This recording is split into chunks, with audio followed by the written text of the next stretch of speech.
Welcome back to Work Truck Record Review.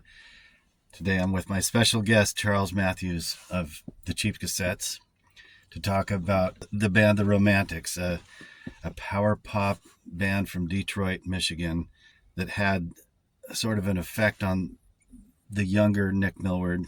And I have a feeling that the younger Charles Matthews had a relationship with Romantics as well. The first three records. Yes. Okay, so I'm going to ask you about that. But today in particular, we're kind of starting out with, I don't have a CD, but In Heat, with Jimmy Marino's chest hair plainly visible on the cover. Jimmy Marino's. Marino's, yes. Yeah, that's my.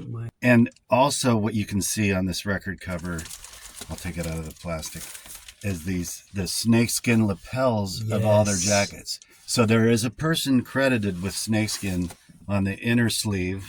I don't know there is. Snakeskin Wrangler. So it lists special thanks to, here it is. Keyboards, Peter Sully, snakeskin, Irene DeCook. Like a separate credit just for snakeskin. Almost as important as keyboards. Yeah, right?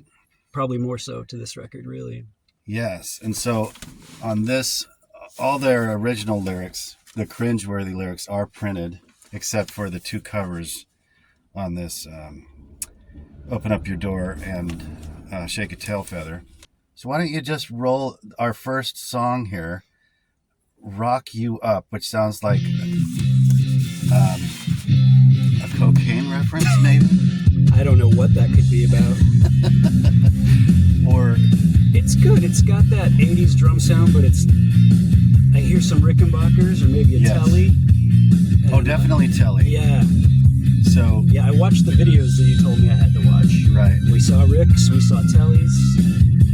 There's like a thin line in one of them, and everything black and white, because that seemed to be their theme. Yeah. It starts out with a harmonica too. So there's this through line British invasion kind of Beatlesy thing that I noticed that I just wanted to comment on. I know it may not have been a conscious effort on their part, but you know, that harmonica, like the please please me, love me do kind of thing. Yeah. But so you've seen plenty of Beatle docs where Paul McCartney. I've seen a lot of Beatles. Yeah. My wife is sick of it. Right. But where Paul McCartney references the early days, all their song titles are me, you, I, we, she, they. Like, it's a very pronoun-driven thing. Yeah. And what I noticed on this album is we've got Rock You Up, Do Me Any Way You Wanna, Got Me Where You Want Me, Open Up Your Door. It's literally, in your sleep, Love Me to the Max, Digging on You. I'm hip. Yeah. So I saw kind of like this direct through line to that. And I doubt it was anything they were conscious of. I think they were conscious of that. I mean, because if you watch the videos, there's a very like cavern clubby type situation going on with the guitars and what they're wearing, the all leather like Gene Vincent outfits, you know? Oh, yeah. And then the massive, well, I mean, this is not a Beatles thing, it's an 80s thing, the massive hair. Yes. Like I was watching it and I was like, do they keep their wallets? Because it's literally, you've got 6 to 7 inches of hair on top of your head. Right. If you want to put your keys or your wallet in there, or drugs, pills. Well, and speaking of drugs, I saw this other live concert in '83, directly on the heels of this release, must have been. And Marinos, or however you say it, he's just coked to the gills. I don't know any way, maybe in every sequence I've seen him filmed, he's playing with his, sticks on the blunt ends. Yeah. And he's just coming down hard, like at this kind of angle. And he's great drummer. Yeah, he's a wonderful singer and all that. Yeah. But, just his whole skeletal thing seems like it's electrified with amphetamines somehow. Probably. Those were the days, right? Yeah. Probably a bit of coke backstage. Right. I actually have a close friend, Eric Olson, was in a band here in the 80s that opened up for these guys, the Egertones. I don't know if you've heard of them. It's 80s Seattle lore. They had originals, but they were like a power pop band. Okay. This was like in the days of the Heats and all those bands. Yeah, and the Range Hoods and Cowboys. So I'm kind of familiar with a few dudes that were in those bands and knew of those times, but I wasn't here. I was a junior high schooler in Pocatello, Idaho. See, 83, right? Yeah. I would have been 12. Yeah. So yeah, it was right around that time. So I was 12 when I was rocking this. I had it on tape in 84. Okay. So I don't think I got it the year it came out. It was probably the following year. And so in my little notes here, I was trying to think back on. In 83 is when we first got MTV. Yeah. In our house. Yeah. And most people got it the year after it. What year did it? I think 81 is when it debuted. Okay. Yeah. But in small town America and our cable systems with the little punch button things. Mm-hmm. I remember. I think it was channel 23 or something. I can't remember. The little flip switch you had to get in 3 positions and then push a button to get your cable channel that was, glued into your old UHF jack or whatever the hell it was. I remember all that. So I remember like 11, 12, I'm thinking there's got to be a point where I get with the program and fall in line and like contemporary music instead of listening to my parents' albums, right? Because I was just a total Beatle head as a kid, and but I was self-conscious about it. Like in order to fit in and be a real person, I have to get on board something. To mask myself as a normal person. Right. I should listen to something new. And you're like, this band is kind of like the Beatles. Yeah. Well, there must have been something about them that caught my attention right away. The other 2 bands for me at that time was the Stray Cats. Yep, me too. And Madness. And I don't know what it was about Madness, the fact they were British. Yeah. And they just had a cool vibe going on. Yeah, one step beyond, right? On Yep. MTV all the time. Yeah, I like them as well. My big thing was Rick Springfield, though. Oh. He was my first power pop hero, and I got him through my sister because all the girls like Rick Springfield. But did you have an older sister too? I have all my sisters are old. Oh, right on. I have 2 older sisters, so I know how that's. Yeah, I'm the youngest of 6. Oh wow. So yeah. But yeah, for me it was Rick Springfield, but I loved the Stray Cats.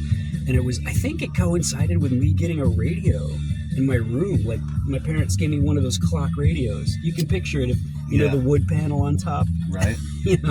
And was it the little panels that flipped on the numbers? Yep, and they were backlit with green, and they flipped, and you could hear them go. But yeah, and I got that, and I got a tape recorder, so I started taping things off the radio. Oh. And of course, the Romantics, being from Detroit, and I'm from Michigan, they, Oh, you are from Michigan. Yep. And radio got behind all the Michigan bands, Ted Nugent and Bob Seger and all that shit. But I loved the Romantics when I was a kid. This was what a rock and roll, and I still, I hadn't heard it in a long time, but I listened to it yesterday, and I still really like this record. Yeah. So, as cringy as some of the lyrics are, I mean, the whole thing is very caveman, toxic masculinity. I mean, these guys are no different than Kiss in a lot of ways, but like the 12-string Rick and the telly, just the sound quality of what they're doing is very retro. Aside from some of the gated drum sounds of this, and obviously, this album. There's no skips, right? This is the classic. That's the one. Yeah. If you got to own one, is "Tell It to Carrie" on that? Yes. Yeah, that's the one. Second to that, and every single song on this is golden. But I kind of wanted to. And this is like 2 or 3 albums later, and this is where they break through. International Breakout was between those, I want to say. And Strictly Personal. Strictly Personal. That's right. Which And I never owned. I never owned that. I think I got a tape of it, and I didn't dig it. It was, instead of red leather outfits, they're in pink leather outfits. Oh. And they're all sort of like at an angle looking at the camera for a group photo. They should have left that Strictly Personal. Yeah. Between them. Cheap Cassettes have a lot of Strictly Personal things that we don't talk about. Especially now that Scott's around. Right. A lot of Strictly Personal things. Keep your cards close to the vest. So there was something, I must have gotten that tape in a bargain bin, but it didn't grab me like this album or the previous one. Yeah. And National Breakout has 21 and over on it, right? That was kind of like it's like a ska song. It's got a beat, but it seems like, and I did review those other two on Spotify just to see if I had the same opinion on my cursory listens in my youth, and it just seems like they were trying to branch out or find themselves in some other thing, and nothing's landing. Or some label guy said, like, you got to do, this is hip now, you do this. Right. And they seemed like they were willing to do what it took to become successful. Definitely. Do you remember the video for Talking in Your Sleep being on TV every time you turned it on? Because I remember that. Well, yeah, because in 83, 84, probably to 85, that's the first thing I flipped on when I got home from school till it was time to do homework. I was just consuming it nonstop, and I think it was also like right when I was learning how to play guitar, so my eyes were glued on fretboards and fingers trying to figure out what these guys are doing that I didn't know yet. Yeah. Because all I knew at that time were cowboy chords, open position, GCD stuff. Yeah. And it's about all you need. Yeah, I know. I didn't realize that until later, but what was, for me, I'd be watching like a Police video, like what was the one where they're knocking down a bunch of candles? That really stalkery one, not Every Breath You Take, but right. It's off that Synchronicity album, right? Yes, so yeah. I'm looking at Andy Summers. Wrapped Around Your Finger. Wrapped Around Your Finger, Yep. And his hand is like in the middle of the fretboard, and what I realize now is he's just doing, open chords further up the neck and just different. I hadn't really figured out bar chords or was just learning that stuff, but I was really studying hard, thinking there was something mathematical. If I looked close enough, I would unlock all the secrets. And other kids my age were, studying Eddie Van Halen, but I just sort of gave up on that altogether. Like that's some wizardry I don't even, I can't even begin to understand. I loved Eddie Van Halen, Randy Rhoads. Can't play that stuff. Right. And it's not, I guess I could if I really had an interest, but I could play rock and roll stuff. Yeah. There you go. Path of least resistance. Exactly. I think it was, 83 was when I was first learning guitar, and then in 84, after I got my first electric, a buddy of mine showed me the power chord, and it sort of undid everything else I was learning. Yeah. Oh, you can fucking just do this with two fingers, right? And then you can play everything up and down the fretboard. Yeah. Like Quiet Riot, I could play Metal Health. Yeah. With just, and like, game changer. I mean, it's obviously, I kind of looked at it as, well, this is sort of a crutch. Yeah. But it fucking sounds cool. It's really cool because you can just jump, and then, as soon as you're eventually exposed to punk rock, this is the whole game right here. But going back to me just having, trying to find a band that I would like in a contemporary sense, punk rock in Pocatello, Idaho, existed on a different planet.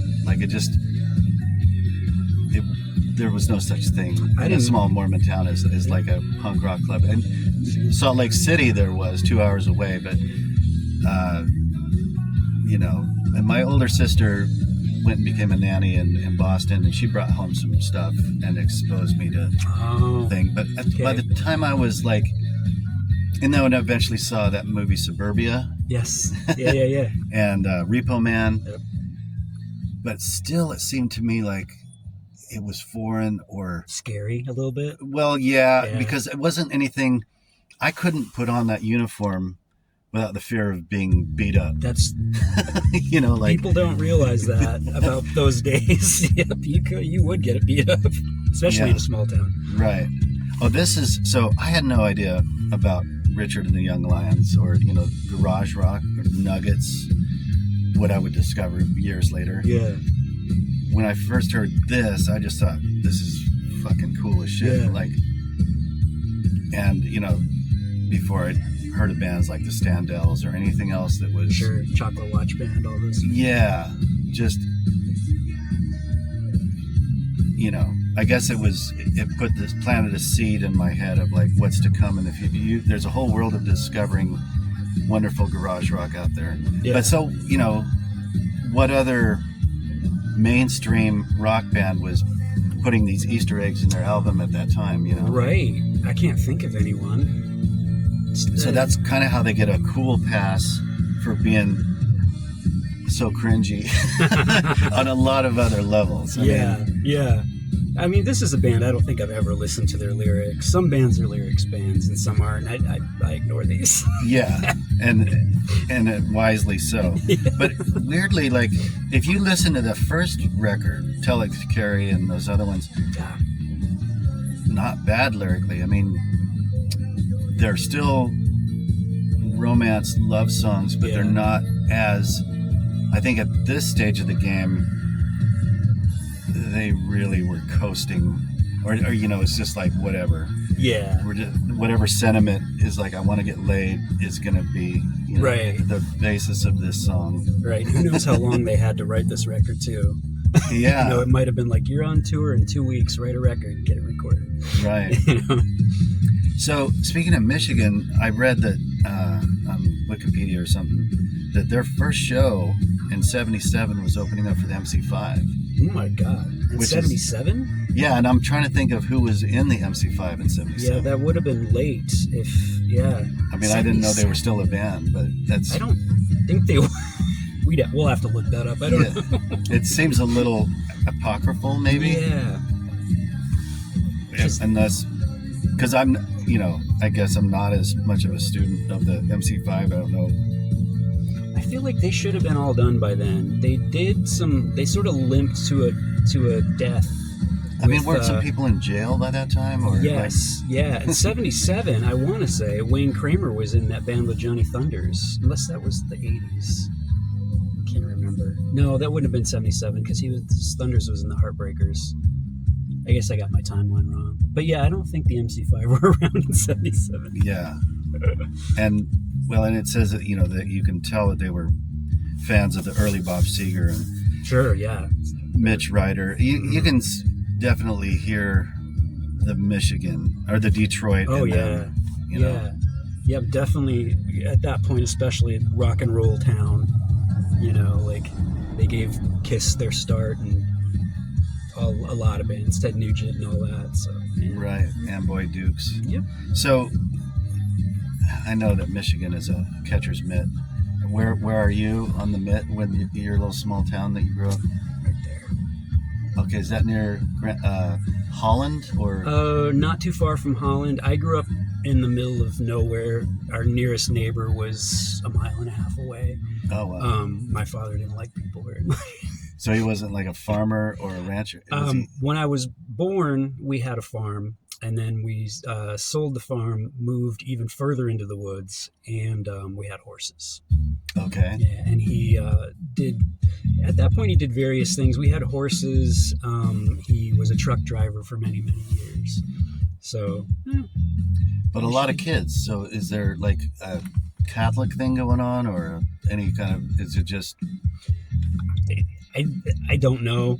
We can edit this all out. I mean, I didn't mean I think they just didn't believe in contraception. Oh, okay. My parents, they were not religious at all. I mean, I guess kind of a little bit, but I don't remember going to church or anything. Okay. My dad was always gone because he's a truck driver. He's on the road, most of the time. So, wow. Yeah. So I lived out in the middle of nowhere, and the thing you were saying about punk rock, like I didn't know about punk rock until I moved away to Boston when I was 19. Okay. So that was the other thing, because I just assumed that your roots were in Boston. I moved there real young. I was 19, I think, and then stayed for there. School, or no, just to join a band. Oh, okay. Yeah, wow. Yep. I started writing letters and trading tapes with some people in Boston. I traded tapes with people all over the world, just to get demos and records that I'd never heard before. Huge education. And this one guy that I was trading tapes with in Boston said, like, I have these friends that are starting this band, and like you would be great for this band, because I had already done a few little home Is this demos. at all through Maximum Rock and Roll or Book Your Own Fucking Life? No, that stuff all came way later. Okay, this was like through late 80s? Yeah, early 90s? yeah, late 80s, early 90s pretty much. So it was the way I met all those pen pals and tape trading people were through the metal magazines in the 80s. Oh, okay. Cream and Circus and Hit Parader and all that. Oh, okay. Yep. And that's how I discovered all that stuff. And then they coaxed me out to Boston to be in their band, and I never went back. Oh, I see. Wow. So, like the Rat Cellar, or what was it called? The Rat. Mm-hmm. Yep, we played the Rat a bunch of times. So when you moved out to Boston, God, like any big city that's unaffordable now, there must have been some place you landed that were you sharing a flat with a bunch of other people and. Yeah, well, I mean, initially I was living with the guys in my band, and then I got a girlfriend, and she and I went off and lived together. But yeah, I did live in like the gross sort of punkish squat house for a while. Oh wow! And what part of Boston is this? Like Boston, Brighton, or? I lived all over in Boston. The first place was Jamaica Plain, and then I did live in Austin for a little while. Somerville. I lived in Somerville for a couple of years. So Somerville's more like a suburb, or like it's near Cambridge. I think it's next to Cambridge, I want to say. Oh, okay. But like, yeah, it's Red Line. I just have a little bit of Boston history because I lived there for a short time when we were little kids in Newton Center. Oh yeah, Newton Center. That's a nice area. It is. And that's on the Green Line. Yes. And the only reason we landed there is my mom was a hippie into macrobiotic stuff, and there was a community house, and we lived there for like 3 years in the mid 70s. And then my sisters went back and became nannies, and we had some friends there, and lived on Cape Cod for a minute. And nice. So I'd go back and visit, and so I got a little bit familiar with the T and the different neighborhoods, but I never went to Jamaica Plain or Mattapan, or that was probably a little harder core fucking area to live in. When I first moved to Jamaica Plain, it was scary. Yeah. It was hookers and pimps on the street and gunshots. Now it's the hipster area. It's very gentrified, and it's vintage clothing stores and record stores and that makes sense. Cute bars. Yeah. Like every major urban center. Yeah. I mean, that's yep. the trend. Anyway, I like how the Freeform show goes in different places. We started out talking about the romantic, and I can edit out whatever. Pauses. That's up to you. Yeah, but it is interesting to hear like your history of this metal. So I mean, we're going to circle back because you're currently in a great power pop outfit, and I don't know if you cringe at that label or you embrace it, or if you're cool with it. Power pop? It's fine. I mean, it is what it is. Because I don't adhere to it as much as some people do. Well, the thing with any kind of label of genre is that some people are so rigid and they wear a uniform, and they march lockstep to it or whatever. Yeah. Yeah, I'm not Where, interested in that.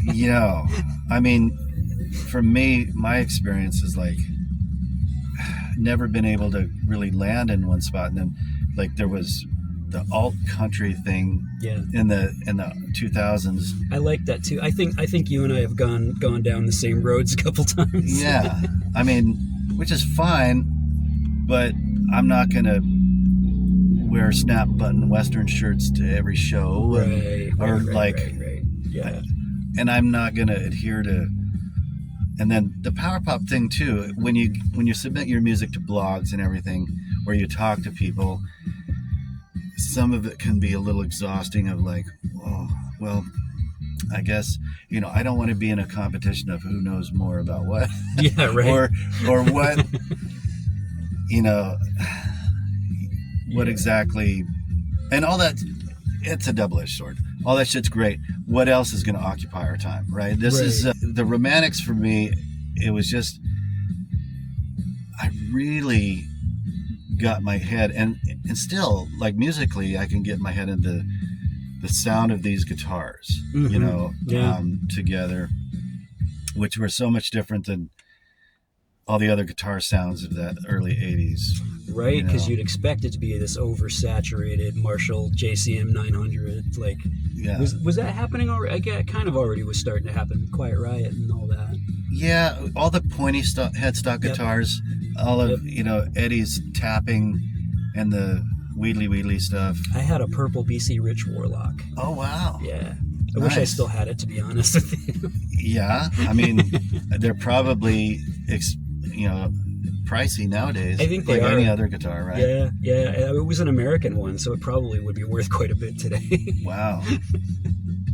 So going back to that, were you like a Metallica head, and then got into speed metal, thrash metal? Metallica happened when I was already kind of deep into it. I like the new wave of British heavy metal stuff. Nawabum. And Nawabum. I just heard about this with the thing with Wesley of Mopsy. I'd never heard of Nawabum before. Oh really? Oh. No, it was a new. There's some good term. stuff. There's some good stuff in that. A lot of it's very melodic, and a lot of it you wouldn't even necessarily. It was a bunch of bands just kind of lumped into this thing, and they all had kind of like the sort of like leopard print t-shirt look. Okay. And the music was vaguely metallic, and some was very metal.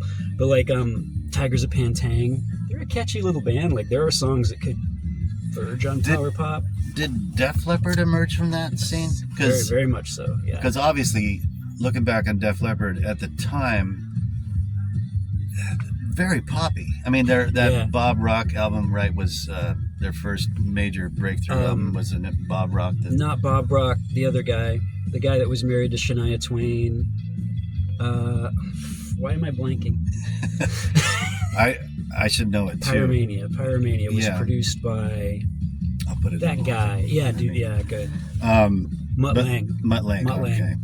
And Pyromania was definitely, just looking back, they had the trappings of what metal was, or hair, but it was basically a top 40 pop album. Very melodic. Yeah, I mean, they were they get called traitors for that movement because they left it.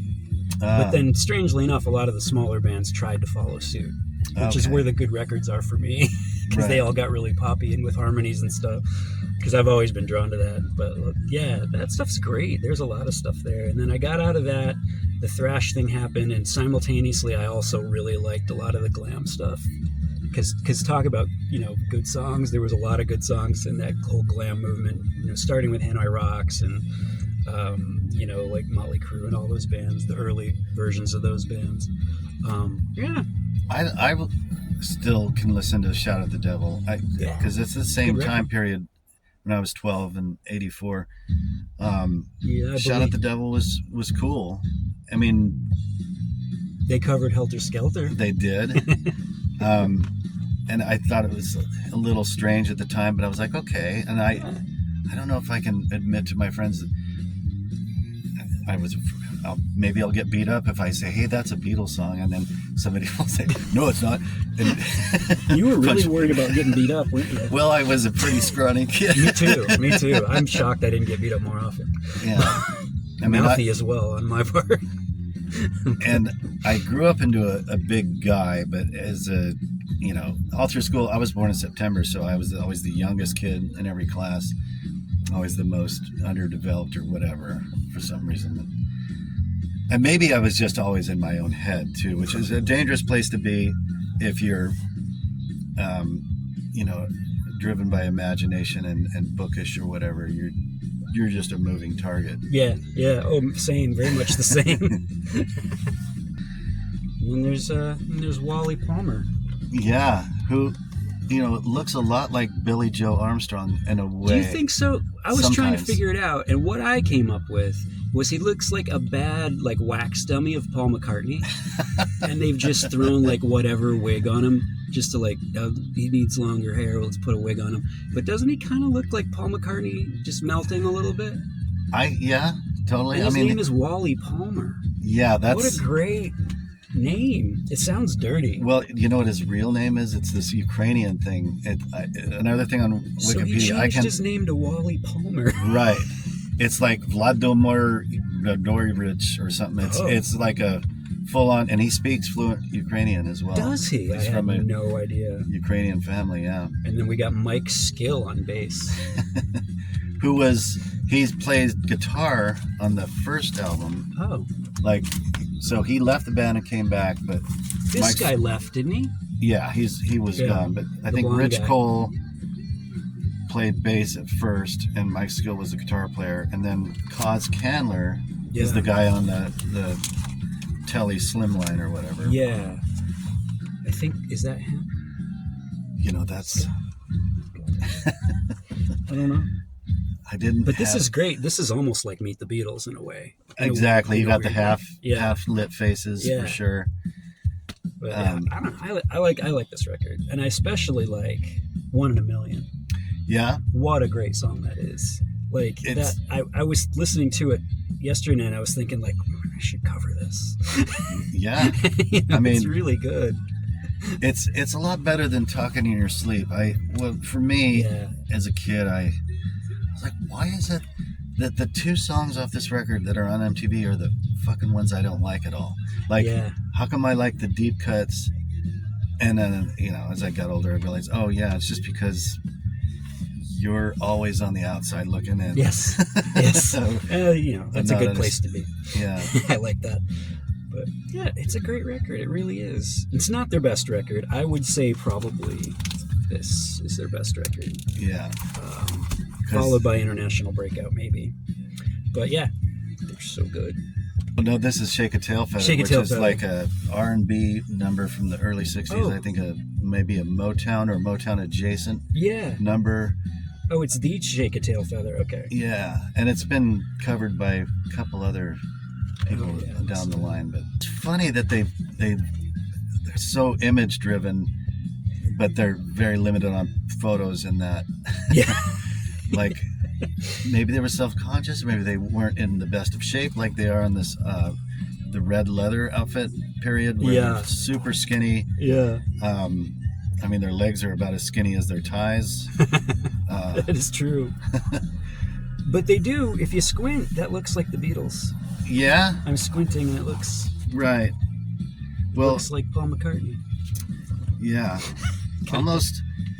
Now that I'm in my 50s, I think any young man with dark hair looks like Paul McCartney. Oh, and check out their Beatle boots too. Yes, These are the Cuban-heeled Chelsea boots, just like the Beatles. Yeah, I mean they're very much a conscious choice they were making. For there must have been a crowd and a scene for that in Detroit in the late 70s, early 80s. There must have been some sort of little garage rock weird, I don't know. Or they were just dressed by a stylist like a lot of those major label bands were. Who knows? Maybe they were like, well, what do you guys want to look like? And they were like the Beatles, but more leather, colored leather. Yeah. Because they didn't have colored leather in Hamburg in the early 60s. Right. And the other thing is that Wally Palmer was kind of old he was born in 53, so he would have been 11 when the Beatles were on Ed Sullivan. Okay. So you can see where, and this album also has a Kinks cover. She's Got Everything. Oh wow. It's kind of a weird. That song doesn't appear on any of the Kinks studio albums. It's like a weird single. offshoot. But Interesting.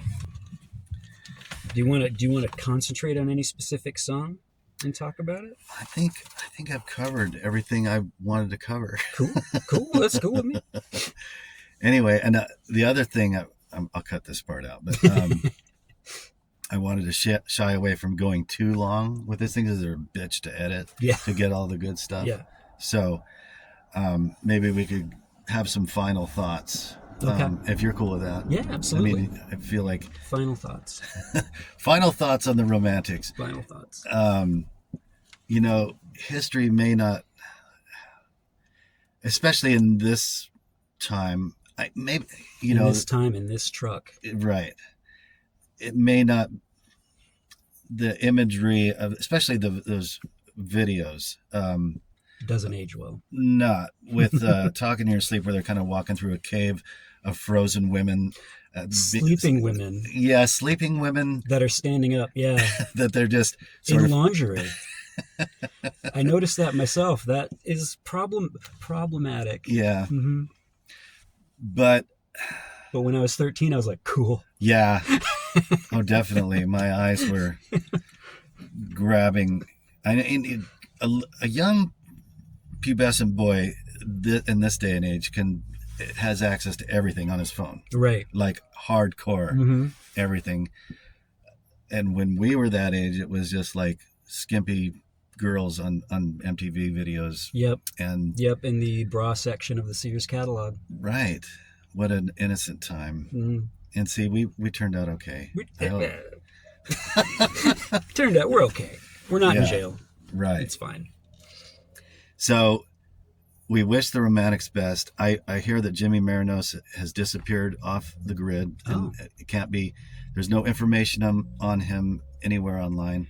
And Clem Burke is now drumming for the That's Romantics. right. Yep. And previous to that, it was, what's his name from the Elvis Brothers, I believe. The guy with the black hair from the Elvis Brothers. I can't remember his name. Fantastic drummer. But nice. Yeah, they just want like guys with black hair. Yeah, I guess that'll do.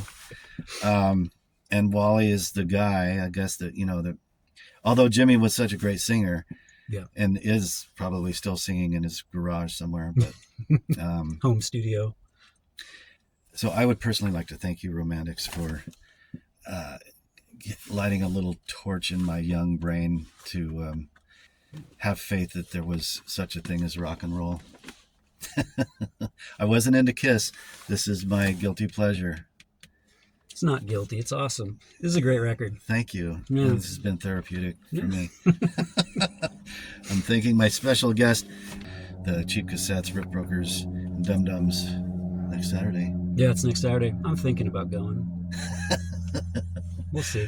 Unless you can find a replacement. Yeah, Scott can sing all my songs. There you go. He's done it before. But yeah, Scott told me to plug the record. Oh, yes. Cheap Cassettes, They'll Never Forgive You for Pop. That's out right. on Rumbar Records as we speak. Awesome. And you can get it on Bandcamp as I did. Yep. Well, I got a free CD and then I ordered it vinyl, but who gave you a free CD? Scott Sutherland. See, he owes me $10. He's a mastermind of knowing the right people to get promo out. Yeah, no, that's good. I'm glad you did that. But cool. All right. Thank you, Charles. And I'm Charles. And like and subscribe, I guess I'm supposed to say that too. But smash that like button. One of these days I'll maybe monetize this content. You should. They're putting commercials on it now. You might as well get something. Yeah. All right. Tally ho. Thank you so much. Bye.